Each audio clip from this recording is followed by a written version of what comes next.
just one thing real quick. I just want to. I won't speak very often about particular individuals when they go in the portal. However, there's times where I feel like I do need to, and I'm going to talk about Jack McAllister. This is an amazing young man who committed to us, and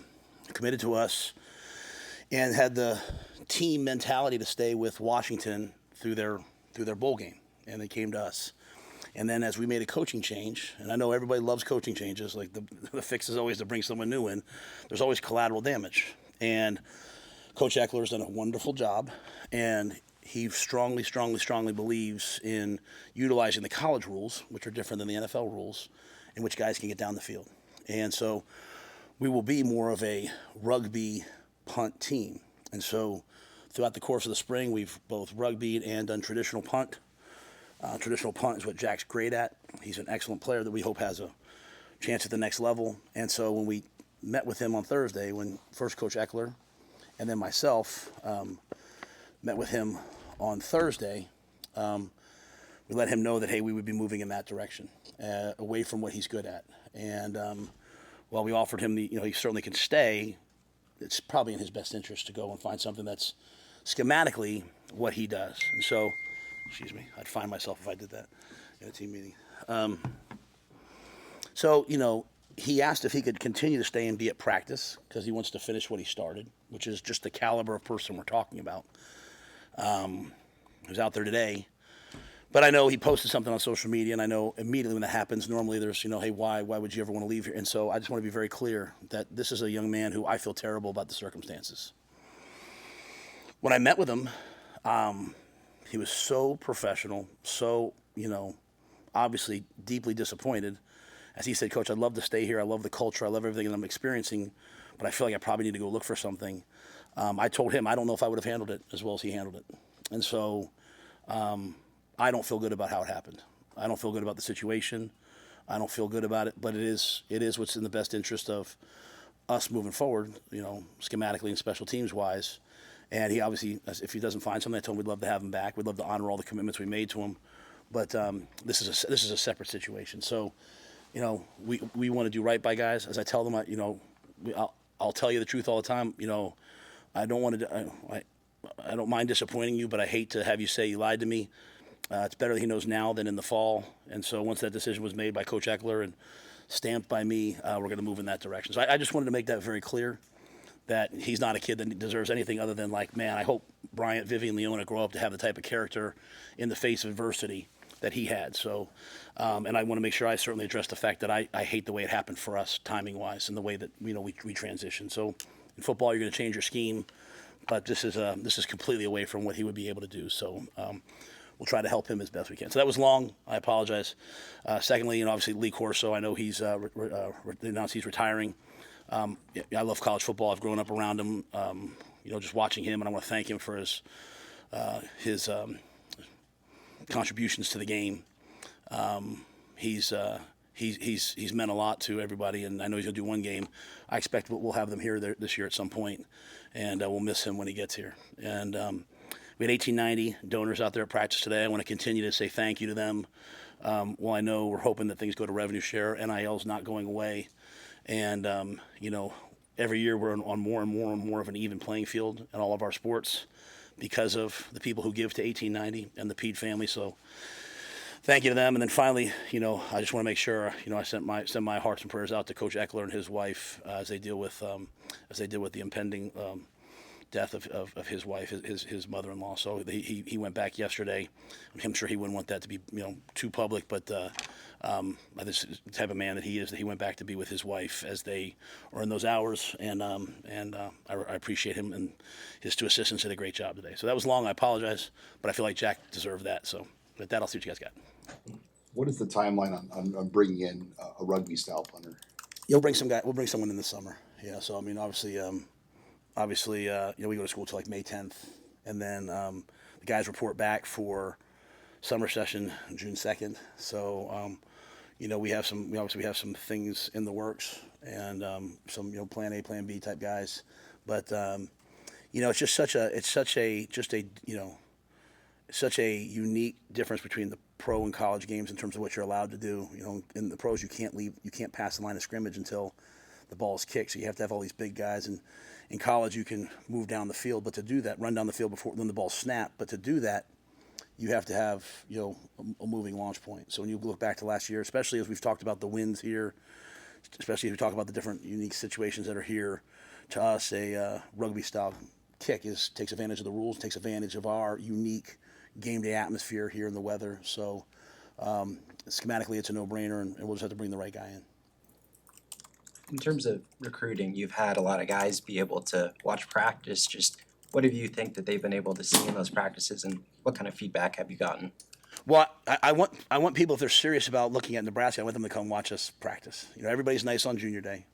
Everybody's nice on, official visits. Come see what people are like at practice. And I hope they'll come away with a couple things. Number one, you see a bunch of coaches who really demand but don't demean. We're going to coach hard.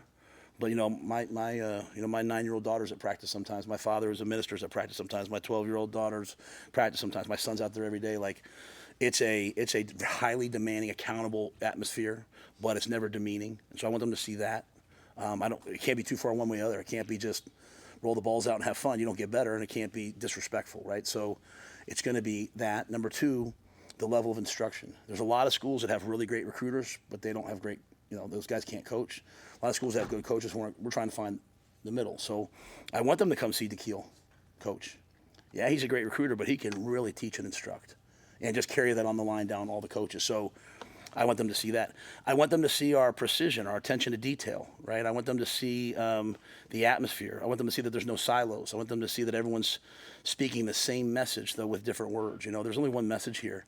Player development, helping people get better, but people say it in different ways. So as they walk around practice and they see Kristen doing her thing, or Gus, or Dr. Stout from a mental performance standpoint, we're all engaged. And I want them to, one thing I always ask them is, can you tell the difference between the starters and the walk-ons in terms of the way they're being coached? And people can't, and that's important to me. My job's not just to coach the players that I think are going to play. My job's to coach everybody. My job's to make everybody better. So I want them to come and see all that, and I want them to see us, be in a highly, highly detailed, competitive environment. Still see guys having fun, right? Still see guys enjoying the competition. I want them to see Mudita. I want them to see guys celebrating when the guy at their position might make a play. They're not mouthing off. They're not angry when a guy makes a play. They're celebrating and see the joy that we try to build in our locker room. So I think it's very important to come to practice and see that.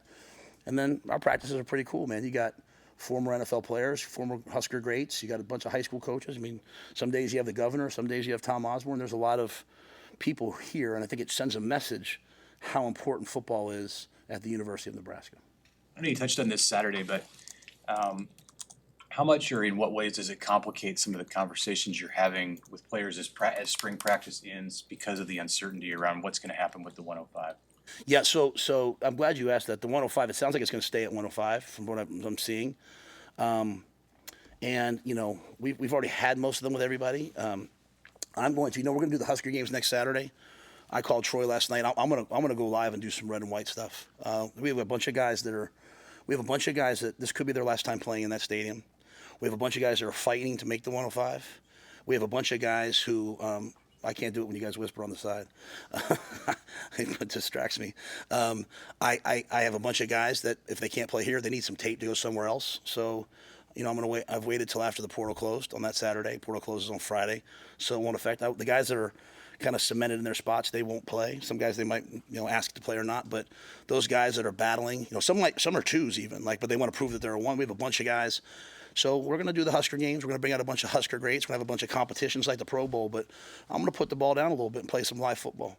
And no Big Ten Network. No. It's just if you love the walk-on program, and you love Husker football, and you love those kids that have, in the face of being told they're not going to make the 105, still did the Naturals this winter. I don't know if I could do that. I don't know if I could. What Jacob Brandel has done. You know what I'm saying? And I just pick him because he's a walk-on player. I don't know if I could do what Jacob Bauer has done. That I could do the most demanding schedule that I've been around. Guys come from other schools like, Coach, this is demanding. Guys leave here sometimes because, Coach, this is too demanding. We've got guys who do this schedule after being told you're not going to be in the 105. So I'm going to put them out there. And I'll tell my wife and kids to come watch them play.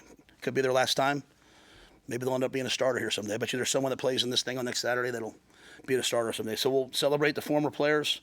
We'll celebrate the guys. So, you can see the Dylans and Jacories and all those guys out there, doing a bunch of stuff. But I just decided really yesterday, you know what? When they decided it was 105, I owe it to those kids to let them have a chance, one last chance, to go out there and put some stuff on tape. And then if they're not going to make it, we'll send that tape to all the schools that they want to. They'll have some more tape to send out. But I hope our fans, like I said, I hope our fans will come out and watch those kids. So it's, I thought this would be grandfathered in. I really did, Mitch. So I was kind of banking on some of that. And then when I was told, no, it's going to be 105. And I think you're going to be able to bring more guys to camp, and you're going to have to compete for it. Guys who are out for the year, I think there'll be an exception. So you'll probably be more than 105. But I can't tell you how grateful I am for the kids that are still here, knowing that, hey, my odds aren't that high. They'll be the guys someday that run the country. I made a point today out there with Jacob Bauer.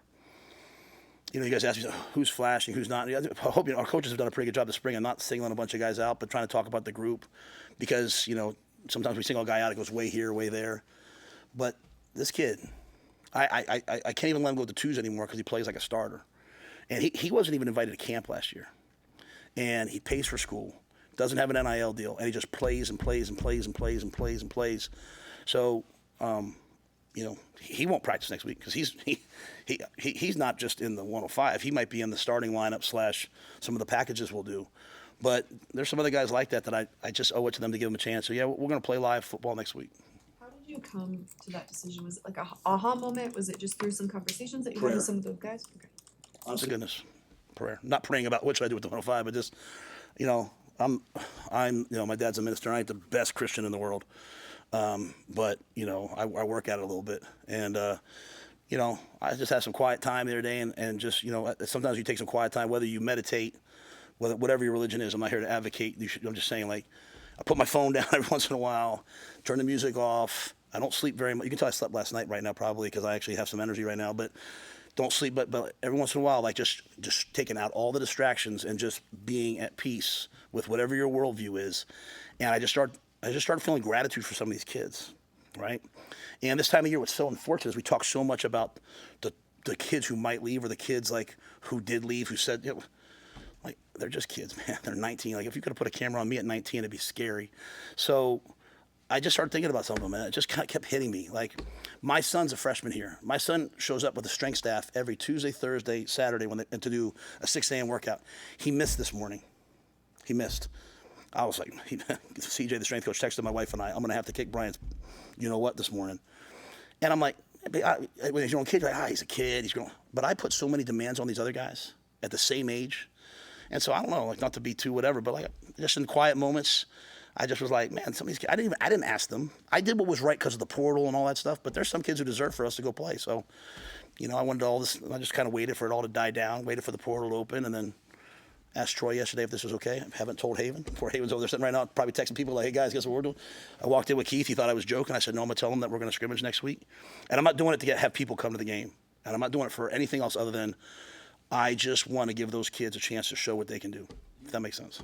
You envision it mostly being 2s and 3s? Yeah, I mean, or it's not even all the 2s, right? I mean, it's, like basically the way we look at it, like, we have a 53-man roster like an NFL team, and we have like a second 53, and the guys trying to make that second 53. So it's probably, maybe the first 60 guys don't play, and then, just those guys that are either trying to prove that they can go from being a 2 to being a 1, or, so just anybody that we think still has meat on the bone left to prove, and if they want to play. Now, I can just tell you this. I'm out there every day, and I'm like, hey, red zone lockout, Thud, and Dane Keys, like, make it live. Emmett Johnson, I mean, they love football, so this is the team I've been waiting for. In terms of that, this is the team I've been waiting for. But yeah, I think it would mainly be the, I don't want to steal Wep's away. Like, we took a young man, Trent Euler, he's been playing fullback, moved to a linebacker, and he's a natural out there, right? He's got 2 practices, and he's like running around. So what am I gonna do? Make him next week go out there and, wear spandex and just do whatever? I'm gonna give him one more chance to prove show what he can play, and because I know he can play, and there's lots of guys like that. So, again, the Husker games are going to be on. That'll be fun. I think we'll see the personality of a lot of the guys, but we're also just going to add in, unless Haven tells me after this, no. Put a lot of pressure on you right there, Haven. But we're going to add in some football for those guys. It's not a battle for the 105 or anything like that. It's just more like, these guys deserve a chance to put it on tape. Another question about recruiting. You had mentioned, the 105-man roster and all the things going on. You're probably not going to sign as large of a recruiting class this year, and there's a lot of good players in the state. How do you kind of walk that tightrope between reminding players and coaches in the state that you really value kids here, but simultaneously knowing that you might not be able to bring all of them here? I have one job: it's to win at Nebraska. Okay. Anytime a coach here has tried to do anything else but win at Nebraska, they've been asked to leave. And I'm not saying that's what I'm saying. Like, you can serve. No man can serve two masters. We have to win. Everyone cares about everything else when you're not winning. When you win, I mean, Tommy Frazier was from where? Okay, I'm saying like that. No one cares. You know what I'm saying? Like so, and I say that like I want to mine the state. I think there's good players in the state. Okay, but like if a player's a really good player and doesn't quite fit us, and he's going to go, but he's going to go somewhere else. I want him to go be happy. I care about football in the state. That's why we're open. Every practice is open to the high school coaches in the state. That's why our camps are not just select invitational camps. That's why we do youth camps. That's why we do free youth camps. That's why we go speak at clinics. That's why our coaches clinic had 500 people here just for us. We are going to pour into the state in football. But what I have found is, if you bring a player here from the state and they're not happy, the place that they love now becomes a miserable thing. So I have to be sure that they're good enough. And what's happening sometimes here is some of the other schools that aren't playing in the Big Ten, they're going to offer them as a sophomore. And then everyone looks at me like, well, why haven't you offered them yet? It used to be you got offered as a senior, you know? And I like guys, if I'm not quite sure yet, don't I owe it to you to be sure before I offer you a scholarship? And now before I offer you a rev share deal. So I don't think there's anything wrong at the University of Nebraska that we carry ourselves like the top 20 teams in the program, in the country.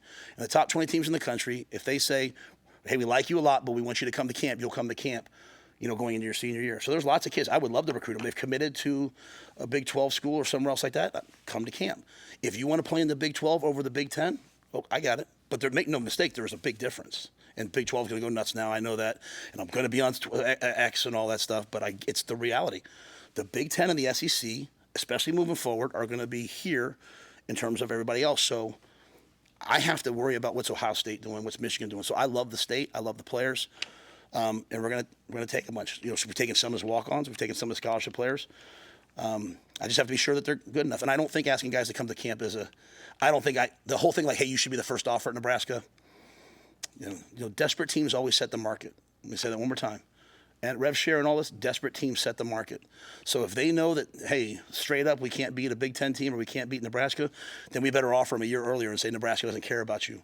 We care about you. We just we got to make sure that you're going to help us beat Ohio State. That's my job, is to be really focused on, you know, serving that one master, which is college football playoff, Big Ten championships, national championships. That's all anybody wants. So I better do that. If you're not doing that, then people say why. But and I think we're taking the right players from the state, and I think football in the state's really good. So you're going to see lots of guys sign scholarships. How are those guys that are maybe on the 2D impacted by those guys who have the long odds when they're seeing those guys? Maybe the odds aren't in their favor, but they're still out there going for it. How has that just impacted your culture as a whole, you think, and the players? Well, I don't know if our guys have enough time right now to think about, like, you know, I mean, every kid's fighting, you know, in spring, every kid's fighting for their own life, right? Like, I'm fighting to be a starter. If I'm a starter, I'm fighting to be a draft pick. So they're kind of all, I think as you get to the end of it, it's when it starts to really hit you. You know, that's why I've been very clear. I mean, I like our team. I don't think we need to add one thing from the portal and have a good team. Like, I told our guys the answers are in this room. That doesn't mean I'm not going to go through the process. It doesn't mean I'm not going to look at what's out there. And if we lose somebody, we may have to replace them. But we have a lot of really good players and a lot of depth that I like. So I do think, though, like when I talked about Bauer today, I made that point to everybody. Like, he didn't complain. He didn't worry about what he doesn't have. Every day he compares himself to what he was yesterday and says, okay, am I better than I was yesterday? To the point where he's a straight running dude. He's a good football player. And so I told the guys out there, it wasn't planned ahead of time. I didn't tell Susan ahead of time. I said, we'll pay for your school next year. And they all tackled him. And not one of those like, hey, someone walks out with a guy, not a scholarship. I just was like, this is ridiculous. This kid gets nothing, and he plays this good. Like, I'm going to give him, he's on scholarship, right? Or he's, you know, whatever the rules are moving. I don't know the rules yet, but we'll pay for his school. So, and the guys are happy. But I just think our players respect everybody in the building for their effort. There's not a guy in the building that doesn't give great effort. And so I think that whole 105 thing will hit. If you're not thinking about it, it'll hit some people at some moment. Like, hey, you know, how's this going to impact me? How's this going to impact each other? It'll be sad when it happens, you know, because, you know, if it would have been easier to phase this than it would have been to just cold cut. We're cutting people. we're cutting people, and that's really hard. I'm surprised. I'll be honest. I'm surprised it's not. I'm just surprised it's not grandfathered in. I really am. Is Bauer playing defense? So I'm talking about Jacob Bauer, right? So Jacob Bauer, and plays linebacker for us. Yes. Jacob Bauer, Yeah, okay, Jacob. yeah. Rowdy's a heck of a player too. And Rowdy's playing safety, but Jacob's what I was talking about. This is Anything else, guys? Yeah, I had a question about, you guys really dramatically improved your turnover margin last year, especially in the giveaway category. Takeaways probably weren't as many as you want. How's that been going in camp in terms of the way Coach Butler teaches it and the way your defense has responded to takeaways specifically that? Yeah, I think we're breaking on the ball and intercepting balls better. It's always hard. The number one source of turnovers is always the quarterback position at every level of sport. So when you can't, I see some deal. I don't know who's back there. Is that Keona's back there? Justin's back. Is this Justin and Keona? So Keona, those guys get mad at you because you don't let them get near the quarterback, right? Because they would like to get the sack fumbles and all those things. I think the biggest thing is, you can do all the takeaway drills you want. Truly turnovers, fumbles, which is what, they come from, in my opinion, dominant contact and running through people and striking people. And we've had some of those. Some guys like Jeremiah Charles have gotten the ball out. I think we just need more. At the same time, I also think we're carrying the ball better. I tell our guys all the time, you don't live in the past, but you learn from the past. You go back to last year, you lost Illinois by 1 point. And I say 1 point because it was overtime, right? You lost to Iowa by 1 play. Your 2 plays. No, we don't believe in getting close. We believe in the urgency of the details of carry the football right and knock the football out, right? Knock the football out. So we have got to continue. But I won't know that, Sam, honestly. You don't know that till the season. You really, because, if you're knocking a bunch of balls out, great on defense, but on offense we must be terrible. So I like the way we're practicing. I like how physical the guys are, but I like how attention to detail we've been. We're just going to continue. We're still young in some areas to grow that. But the turnover battle, it's been since 2016 that Nebraska has been plus in the turnover battle for a season. So we were horrific. We were bad this past year. You know what I'm saying? Like better, but bad still. We've got to become either good or great. And that doesn't come with anything else other than, I think, really just getting better. When you're better, you win the turnover battle. Is this the team you've been waiting for? What do you mean? In terms of why do we have to go? No, not everybody. I'm saying like this is the team when you have a fourth-year guy who started in the SEC. You've got Emmett Johnson, who's a starting tailback.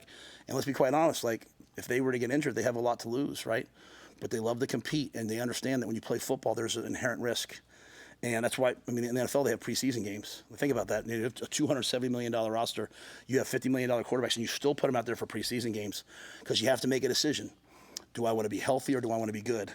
And most injuries actually happen just like shuffling and a guy's knee buckles, right? So, but when you have players that like to play, like I don't have guys saying like, I blow the whistle up there, hey coach, can we run that back? Can we do it again? This is the first time like the offense fumbled today in a competitive period, and I wouldn't let the black offense go back out.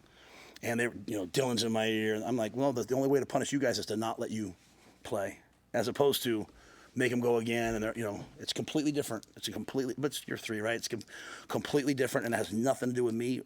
It's the guys. They like to compete. Like that guy back there, Justin. Like, if someone called me and said, hey, there's a problem at the house, I'm calling Justin Evans. I'm telling you. And he's moved to center now. He should be up for everything, every award. I mean, but he's a tough guy, right? Smart, and but he's not the outlier. There's a ton of them, and it's been really good. So when I say that, I'm just like, I want to be on the practice field. If you come to a practice and you hear me yelling and screaming, I kind of sit there and talk to Susan, talk to Hay. I mean, we got what we got going, and so they love to practice and they're competing at a high level. So I'm happy about them in terms of that. Roster down, do you find yourself hearkening back to when you were an NFL coach, and do you kind of refer to the situations that you might have had to go through then to now, adjust to what it is now? That's a great point. I think this is way harder. I mean, that's business, right? Like that's whatever. And those kids, if they get cut, they can get picked up by another school. Now that's why we're telling them now, so if they want to get in the portal. But like, I just don't understand. In August, I'm going to walk into a kid and say, hey, thank you for everything. Thanks for training 7 days a week. That's for having your body weight at this. That's for you can't be in the facility anymore. I'm gonna say, like, not like, oh, I can hang around and no, you can't be in the facility anymore. You're gonna go from being on this football team for 2 years to being a regular student. And go sit in the stands, and let me sit in the stands watching a game. Man, so while the narrative out there is, hey, this kid asked for this amount of money. I don't know. I'm talking about like nationally, right? There's all these national stories. I pay attention to those, and I understand this is a business. I like to talk about also though the Jacob Bowers and those kids that are just fighting for whatever. Because I don't care if you get one thing. If you get to eat in this cafeteria every day, you should be pretty grateful, right? And so, but it's going to be really hard. And this is the last time we'll actually be able to talk about it because it's going to go into effect. And I'm not going to complain about something once it's changed. And I understand why they did it, but it's the human capital, it's the human effect that is unbelievable. That's why I didn't like coaching in the NFL. I love the players. The players looked at me like, oh God, here he comes. Like I was the guy like deciding their futures, and I don't want that. I want to be there. Like I walk off practice today, and there's Elijah Judy's, wife and son. I'll go over. I like to play with Coda. I like to be talking about guys' grades. I don't want to be, hey, we're cutting you. But so I've done it before. I've been a part of it. You become very dispassionate about the relationships with the players if you want to be really good at that. GMs and those guys, it becomes very transactional, and that's never been what the University of Nebraska is, and that's not been who I am. So but this will be the only year we have to do it, I guess, right? After that, it'll be kind of set, and we'll adjust, but this first year will be really difficult. Thank you. Thanks, man.